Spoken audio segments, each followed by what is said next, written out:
हा डोक्यापासून सुरू करतात. केस गळणे होतात. वा का होतात? आपण डोकं व्यवस्थित इचरलं नाही किंवा स्वच्छ धुतलं नाही. दुसरं डोकं, या केसाच्या खाली काय डोकं आहे, डोकं दुखते. ज्याला डोकं आहे त्यात सगळ्याच डोकं दुखते. काय दुखते?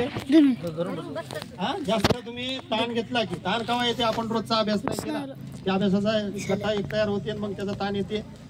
मला शाळेत गेले की सर मारतील. या सगळ्या गोष्टीचा विचार करूनच आपलं डोकं दुखतं. दुसरं गाणं दुखत नाही आपल्या शरीरात. त्यासाठी रोज अभ्यास केला ना त्याचा विलाजच सांगायचा. डोकं तुम्ही म्हणता ना सतत मला डोकं दुखायलं, मग तुम्हाला कोणतरी तुमच्या शेजारी आई बाबाला सांगतात सिटी स्कॅन करून आणा. तिथपर्यंत जायची गरजच नसते. तुम्ही तुमचा रोजचा अभ्यास जर केला किंवा आई बाबांना तुम्हाला रोज जे काही काम सांगितलेलं आहे ते टाळाटाळ किंवा कंटाळ नाही केलं ना डोकं दुखणार नाही. तुम्हाला काय होते? आळस येते, मोबाईल बघायची वाटते, टीव्ही बघायची वाटते, आणि ते काम सांगले त्याचा कंटाळा येतो. त्याच्यानं मग बरेच जण बोलून हे डोक्यात झालं. दुसरं काय? डोळ्याचा. डोळ्याची सुद्धा आपल्या इथं तपासणी होते. तुमच्या इथं आलते ना ते असे उलटा EM दाखवलेले, त्याच्यात तुमचं निदान होते. 6 फुटाहून ते सिग्मा ते वाचा येते. तुम्हाला वाचायला कोणाला अडचण आहे का? डोळ्यात पाणी येते का सारखं? ज्याला दिसत नाही, फळ्यावरच सगळ्याला दिसते सर शिकवते वेळेस. कोणाला? ज्याला आहे ना त्यांना आमच्याजवळ तपासते वेळेस मला सांगायचं तुमचे काय दुखायचं. आता थोडंसं बोलायला ना आपण, जेव्हा आपल्याला कुठलाही त्रास आहे तेव्हा सरांना आणि मला तिथे तपासणीच्या वेळेस तुम्ही सांगा आम्हाला हा त्रास आहे. डोळ्यात झालं, लक्षात आलं? डोळ्याचं दुखत असेल, डोळ्यातून पाणी येत असेल, वाचायला येत नसेल किंवा दिसत नसेल तर आई बाबाला सांगायचं. सरांना जरी सांगलं तर आम्हाला संपर्क करतात. आम्ही तुम्हाला मोफत तुमची तपासणी करून देऊ. तुमचं कुठलंही डोळ्याचं ऑपरेशन असेल किंवा कुठलंही ऑपरेशन असेल, अगदी शासनाच्या तर्फे सगळं काही आपला मोफत उपचार आहे. डोळ्यात झालं, दुसरं काय होते? नाक. सतत नाक वाहते की नाही? शेंबूड येते. काय घाल नाही हे, पण आपण श्वास घेतो की नाही, असा श्वास घेतो. हे श्वास मध्ये या आपले परिसरात काय म्हणतात, आपल्या या वातावरणात एक हवा जी असते ऑक्सिजन एकदम गरम उष्ण राहते. त्याची उष्णता आणि तीक्ष्णता दूर करण्यासाठी आपल्या नाकाच्या मध्ये सिक्रेशन असतात, ज्याला आपण शेंबूड म्हणतो ना. त्याचा त्रास आपल्या आतल्या त्वचेला होऊ नये म्हणून हे निसर्गाने आपल्याला दिलेलं आहे. फक्त जास्त वेळ झालेला असेल तर ते शिकवून टाकायचं काही नसतं. व्हायरल मध्ये सुद्धा जास्त प्रमाणात येते, म्हणजे सर्दी ताप जे आजार असतात ना व्हायरल, ते झालं नाकात झालं. ऐका आता दुसरं काय, आता तर सांगितलं ना तुम्हाला. आता कान कोणाकोणात दुखतो आहे का कोणी आपल्या याच्यातलं? कानात काय होतं, सर्दी झाली की कान दुखतो. दुसरं काय, ओटायटिस मीडिया म्हणून एक आजार असतो कान, ते पण सर्दी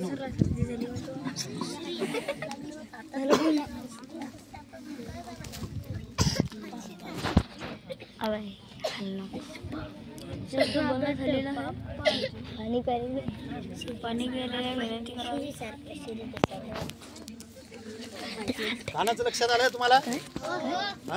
सर्दी आली की कान फुटण्याचा धोका राहतो. म्हणतात ना घरी कान फुटलायचा, त्याच्यातून कानातून पूळ येतो. सर्दीचा वेळेत उपचार करणं गरजेचं आहे. त्यामुळे तुमचा सर्दीमुळेच आपला कान फुटण्याचा धोका असतो. दुसरं काय, घसा आहे. घसा दुखते, टॉन्सिल होतात. घशात काय काय होते, गोड जे आता या दिवसात काय म्हणतो बर्फ खाता, पुन्हा काय फेप्सी खाता की नाही? गेले की चालू होती दुकानावर जाऊन एवढी कांडी घ्यायची आणि ठोकायची, होती की नाही?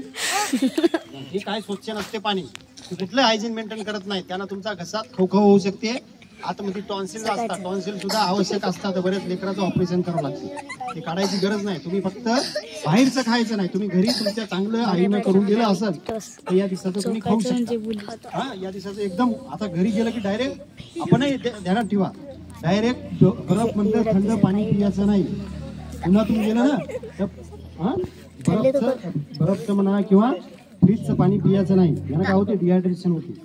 आपली तहान पूर्ण भागते का? बर्फाचं थंडगार पाणी आपण पिऊन किती 2-3 मिनिटं 2-3 घोट पिऊ शकतो पूर्ण. आणि साधं पाणी असलं तर अर्धा लिटर एक बॉटलही पिऊ शकतो आपण.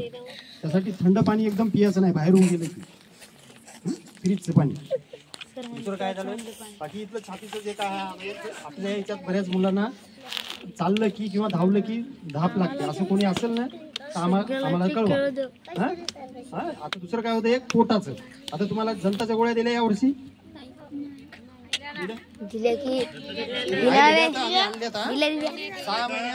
वर्षातून दोनदा घेणं गरजेचं आहे. पोट दुखतं, एक तर जंतामुळे दुखते. हा, मग बाकी व्हायरल काय किंवा असते किंवा फूड पॉइझनिंग राहते,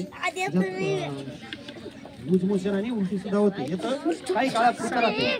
पण अॅनिमिया म्हणजे राहते रक्ताचं. जंताची गोळी जर खाली तुम्ही आणि रोज हात पाय धुवूनच जेवण केलं ना, तर तुम्हाला जंत होणार नाही. पाय दुखतात आपले खूप सारे. तुझ्यासाठी आहे ते पाय का दुखतात? मुलींचे खूप दुखतात. आपले फेंडरे जे राहतात ना ते, हा, हे का दुखतात? अॅनिमिया असलं की दुखतात. तुमच्या शरीरात रक्त कमी असेल की ते दुखू शकते. ठीक आहे. हा, दुसरं काय दुखते? आपलं पाय लक्षात आलं पायाचं?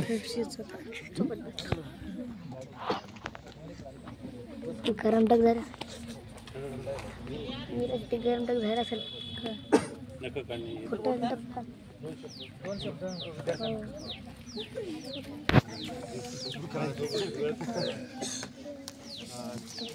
हॅलो, हा, नमस्कार विद्यार्थ्यांनो. वजन करायचं सर, तर इथे ठरते ऊन लागल. सरांनी आरोग्य आणि आरोग्य शिबिर आपल्या इथे ठेवलेलं आहे. अतिशय छान उपक्रम आहे. सरांनी वर्षातून 2 वेळेस असं ठेवावं असं त्यांना विनंती आहे. आणि आपल्या वयोगटात आता सरांनी तुम्हाला सांगितले की डोळ्यांना न दिसणं, कुपोषण राहणं,